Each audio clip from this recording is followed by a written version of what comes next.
Hello and welcome to another Communications Room Dialogue. And Hartmut and I are very happy to have a guest with us, Markus Karst, Senior Vice President Corporate Marketing of Claas.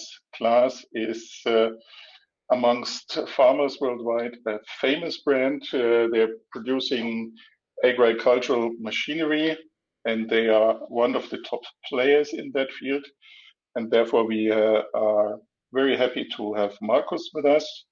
And Markus, there's one thing that both of us are very interested in, since in marketing, everybody speaks about big data, and big data is the one thing for marketing.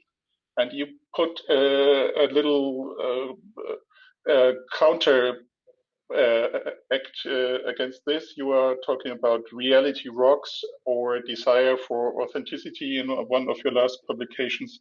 So how does that fit together, being a senior vice president marketing and voting for reality? Well, first of all, Hartmut, Mark, thanks so much for having me. Appreciate that, for having the opportunity. And yes, let me just give you a brief and quick view on Claas and our business. So we are, as Mark has mentioned, in the agricultural industry. So some of you may know about combine harvester, tractors, forage harvester, green line products.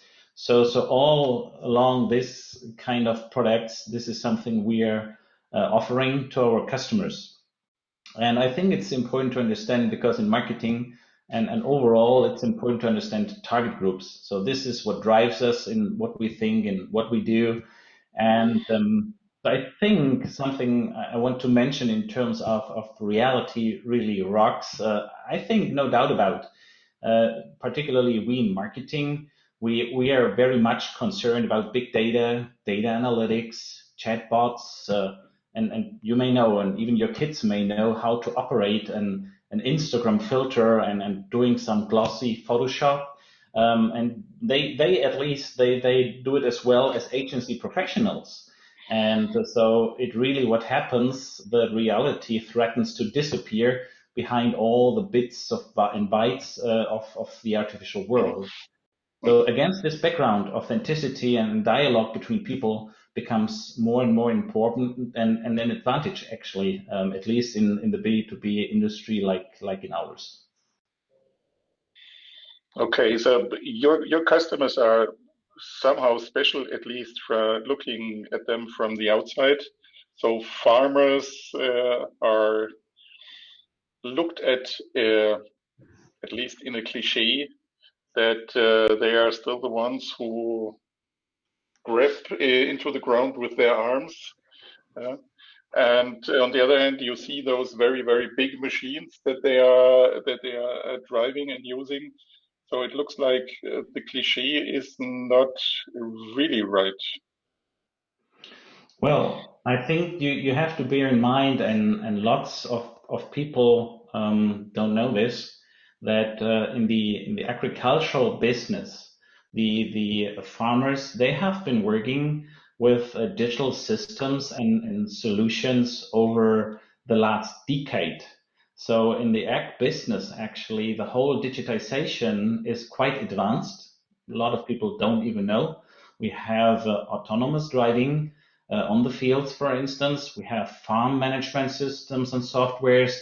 So it might be, Mark, a misperception of the let's say in terms of digitization in the ag business. So this is something we have to correct. On the other side, our farmers are, or our target groups are, really kind of grounded people. So, and I think this is important to understand, that on one hand side, they have to deal with the digitization, and they have been doing this for many years, while on the other side, they really have to take care of their fields. They have to take care of their plants. They have to run their business as kind of entrepreneurs as well. And this is something which is being underestimated I think, in a common sense and in a common way.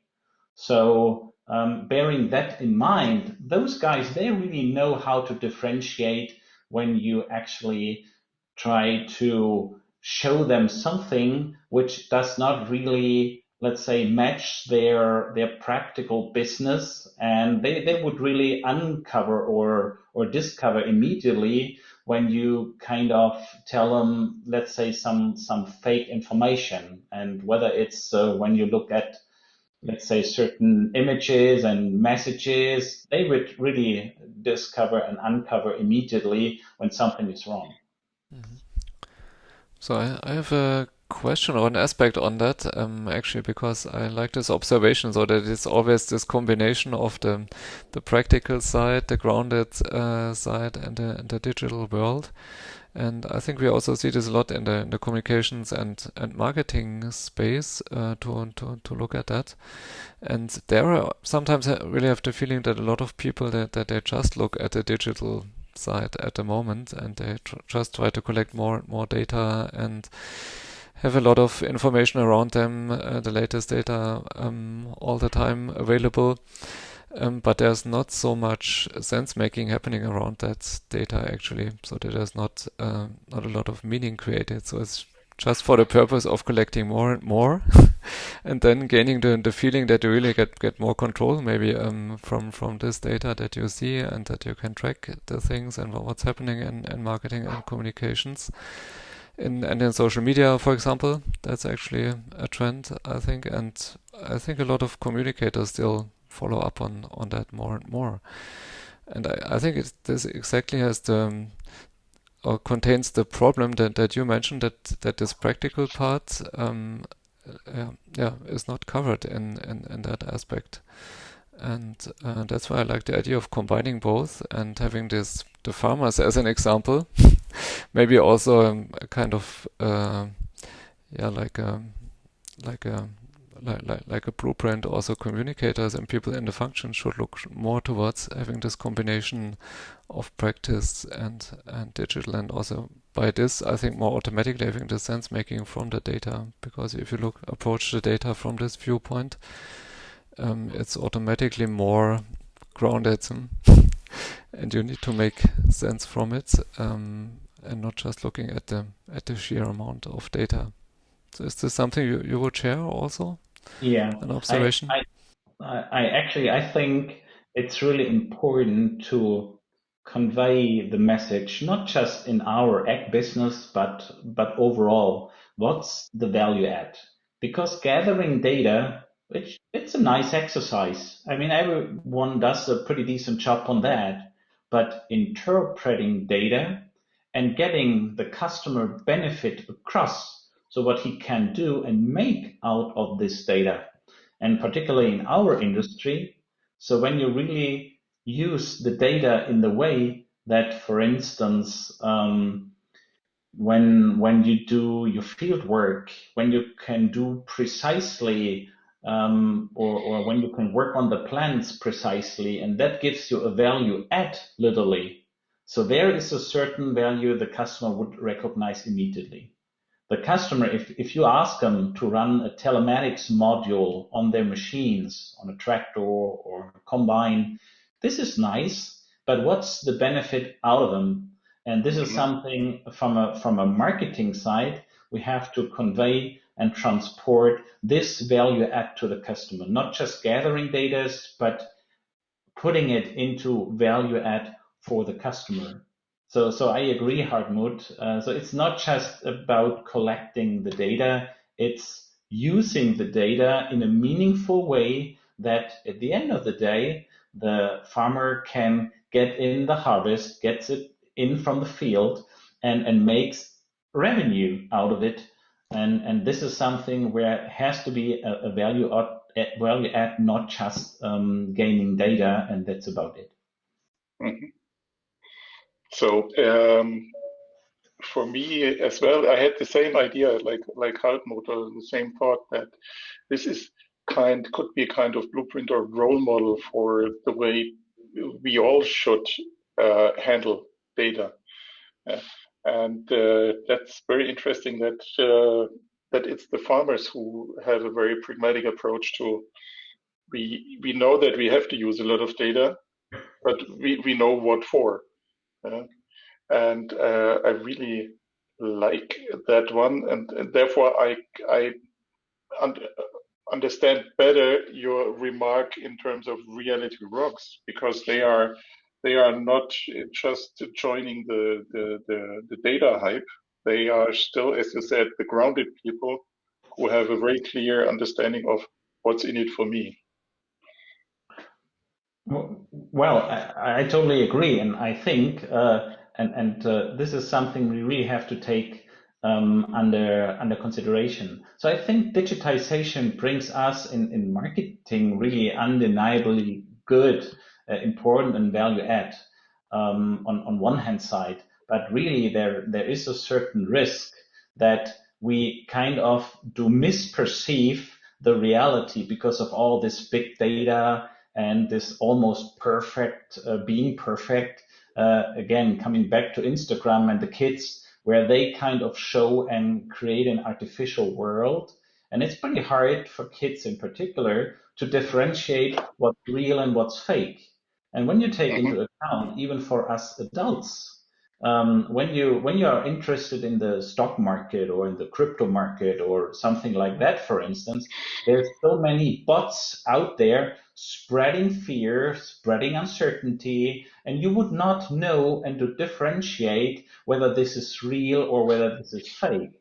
And this gets us as human beings in a really difficult situation. So where is the benefit in this particular case of the digitization? And it's also going kind of misused in a certain way. And this is the dangerous part of it. On one hand side, it's really gathering data and not knowing what to do with them. And on the other side, having this kind of virtual reality where we humans really have difficulties differentiating between, let's say, this perfect world and the reality. That's not. I think that there is a big benefit, for instance, when Amazon or for instance, my printer, just the other day, he was asking me, do you want to replace your cartridges so I can order them from Amazon? There is definitely value add in this. Or when Amazon actually reminds you to reorder toothpaste or detergents for washing your clothes. There's great stuff out there, and there's also great benefit when it really results into immediate action, into immediate benefit. But this is, I think, the challenge we have working these different worlds and situations. So don't get me wrong, I'm not against the digitization, but I think there has to be a certain precaution in terms how to deal with it. Or as I always say, whatever decision you take it consciously. And to take conscious decision means to rethink first before you just jump into whatever mind or physical trap. And maybe it's the more we live with that parallel, perfect virtual world, the more important it is, or the more important it becomes to reflect and take that step back, having all that data available, what to do with it. On one hand, what is the benefit for the customer, for the stakeholder? Yes. On the other hand, to rethink, and this broadens our field of discussion here, I know, to rethink ethical aspects of how to use data, which very often, especially with people who are following the data hype, they don't spend any thought at all on the ethical aspects. By the way, I've read the results of a survey on that just 20% of the large companies have someone who can be identified taking the task of doing this important important work.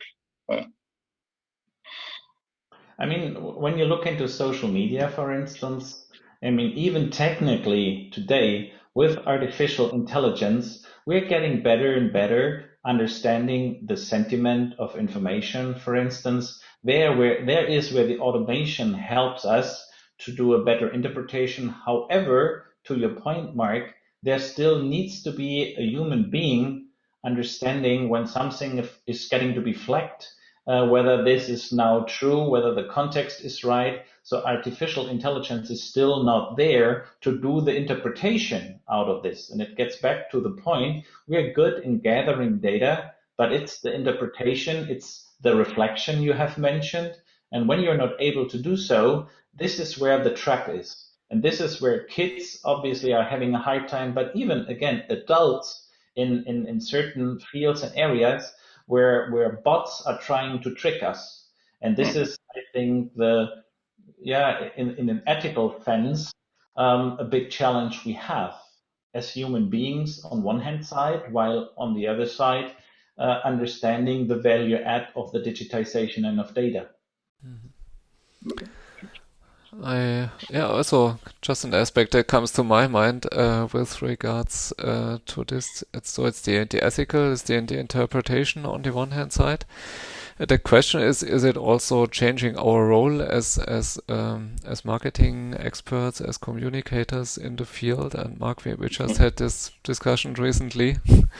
Is the digitalization, is it really the key actually to give marketing and communications a more prominent role? Because this seems to be a discussion we just had, and we also just referred to another survey, the European Communications Monitor. So there are 2,500 people, communication experts across Europe participating in this. And this study tries to make the point that digitalization is also the key to make the communications role more important in the organization, and to give it a more prominent role as a key, on the one hand side, maybe to enable this sense making, but also to provide this data in a meaningful way. And it's something where I'm not really sure about if that's the case, and if there are not other things more bringing the original role of marketing and communications to the forefront, rather than relying on digitalization in this sense to bring the real role and the real power of marketing and communications to life. Do you have a sense or a feeling on that, and how do you deal with that in your role actually? Well, I think these days it's kind of bridging between the worlds, and these days, in particular in our industry, it's even more important as a marketeer, not just claiming to understand the target group, but knowing the target groups. And this is one thing. I think this is getting even more important. On the other side, there is, let's say, lots of technology. And I'm a strong believer that the whole role of marketing and comms really has changed, and it will change even further because you have all this technology available. And I'm a strong believer to make a customer journey even more convenient for the customer when you, in your marketing and communication activities, spread the contents at the right spot of the customer journey, in the pre-sales phase, in the sales phase, in the after-sales phase. And today, with having all these platforms available, and for sure bearing in mind GDPR as well, which makes it a little bit more challenging, but most of the companies, they have CRM systems in place.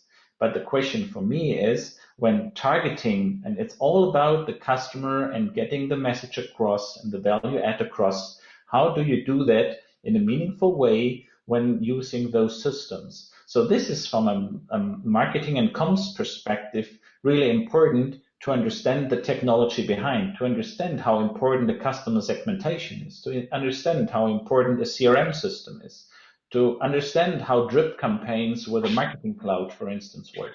So this new role in the sense of interpreting and playing marketing in this digital analog world needs to be seen differently and needs to be applied differently for future references. Okay, so if I get that right, you say that yes, of course, we can be thankful that we have these technical opportunities at hand, and we should not or we must not make the mistake to take them as the one and only, but really, as you said, nice picture, bridge them to, based on this knowledge, get maybe an even better understanding of your target group, for example, customer, by getting in personal touch with them, asking them the right questions based on the results of the data you have been gathering in order to get an even better understanding of them.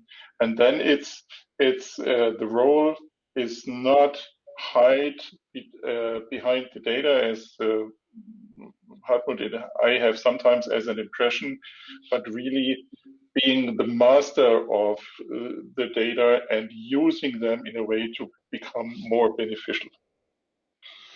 Exactly right. And I think this is really the important thing, having the data available and not just, let's say, looking into it and somehow interpreting it, but getting it across from having the data into and communication into a fact-based reality into an even better communication and marketing. And this is not easy, because the biggest challenge, I think, is for lots of the companies, they have the data, but who knows how to interpret the data? Just to make a practical example. So when we reach out to our customers and when we do some research in terms of our products, what we are trying to do, having this knowledge gathered, but putting that into the product development process to improve the products based on the customer research, and doing the communication and marketing based on the findings, but also based on the product improvements, based on the input the customer gave us. So it's not just, gaining the data, but also to utilize them in different stages within your value chain, whether it's communications, marketing, product development, R&D, and stuff like that. So I think when you are able to do so, this is when you really get when you listen to the customer or to the prospects and really put that into operational activities. Cool. Mm-hmm. That brings me back to the point you mentioned, the ethical topics at the beginning. And I'm just wondering now, but is there a difference also maybe between B2B and B2C business in that respect? Also, how far you can go and how far you should go in this case? Because sometimes as a consumer, I feel a bit like it puts a pressure on us as consumers sometimes. If you have I don't know, a certain online shop who tracks you all the time and posts all the advertising in the right moment and so on. This can go too far, I think, from a consumer perspective. But I absolutely see the point in the business, in the B2B environment, that's maybe different, yeah, and can be really helpful in a professional environment to have this ongoing advice and support, and also marketing support in particular. Do you have a view on that? Yeah, well, Hartmut, I think it's important to understand. So if you make a mistake when buying a toothpaste, it literally doesn't matter. You simply buy another one next time. So when it comes to capital goods, and when you buy big machines like ours, it's quite an investment. A wrong decision can endanger your professional existence. So this is really where you have to bear in mind there's a big difference, particularly in the B2B business. And this is also especially true and particularly true in our industry. So at Class, we're dealing with a special target group with people you have mentioned, Mark, at the very beginning. People have been working in a really highly digitized way for decades, have to deal with laws and regulation and consequences of climate change and all that stuff. So a target group that has to perform a huge balancing act between being down to earth, loving the nature, economic interests, and really has an bond with the nature and real things like weather and animals. So this is the stretch they have to overcome. So farmers all over the world, they are facing the same challenges. And how do you reach these target groups, which loves its work passionately and justifiably proud, and is proud of it? So this is something that there's the emotional part, the human being part of it, and always bearing in mind this is big investments for this target group. So even there, the slightest mistakes really can really run them right into bankruptcy. So that means a higher responsibility, let me put it in that words, even for you as the marketer of the supplier, because as you said, it may risk the business existence of your customers. Exactly. Okay, so thank you, Hartmut, for bringing in that aspect, because this is a very important one, and underlining the need to stick to authenticity, or to, as you said, to the reality of the customers, in order to give them the impression that you are with them, and that you are not just trying to, or that you are a kind of partner, and that you're not just trying to sell another toothpaste. And it also brings me a bad bit back to the discussion we recently had with our financing expert, where we actually ended the discussion with the question how much of finance is emotional and which is really factual. Because I also have the impression what you now mentioned, Markus, that and a lot of your business, and particularly in the B2B space, also has to do with emotions. And risk, like you mentioned, has to do with emotions, but also the rest of your marketing, I assume, because the farmers are passionate about their business, and passionate of, you mentioned the bonding with the environment, with the animals, that there's probably also a lot of emotions in this, I assume. So that also need to be considered also in making the right decision in the end. I mean, particularly in our industry, I think it's really, really, really, really important that there is a high degree of authenticity.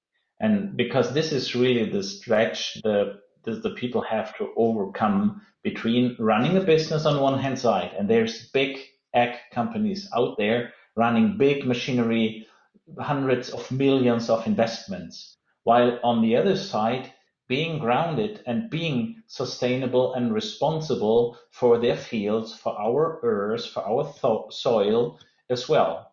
And this is something I haven't encountered in my career as many industries where you really have to overcome this big stretch, because there the ag business really is definitely different. And there is lots of emotions. And so I think you have to be authentic. You have to be real. You have to be clear in your messages. And you have to be true to your word, because they will measure you on that brutally hard. When you don't deliver, they won't buy again. And again, we have investments when you buy a combine where you can spend more than €500,000. So this is a big investment, and something you have to take under consideration in the ag industry as well. So for sure, we are B2B. So we have our dealers, but we are also in the B2C business. So we also serve the consumers finally. So the consumers is, in our case, is the farmer. So it's not just a pure B2B business. And this is where you really get uncovered when you are not authentic and when you don't deliver on your promise, and they really will show you brutally hard when you don't deliver on that. So but you better be authentic. You better go the extra mile, and they would realize whether you really do go the extra mile. These are very smart people, and this is something really bearing in mind, because at the end, when you're not as let's say authentic or grounded, they will not buy again from you again. Thank you very much, Marcus. We could go on for hours, I suppose.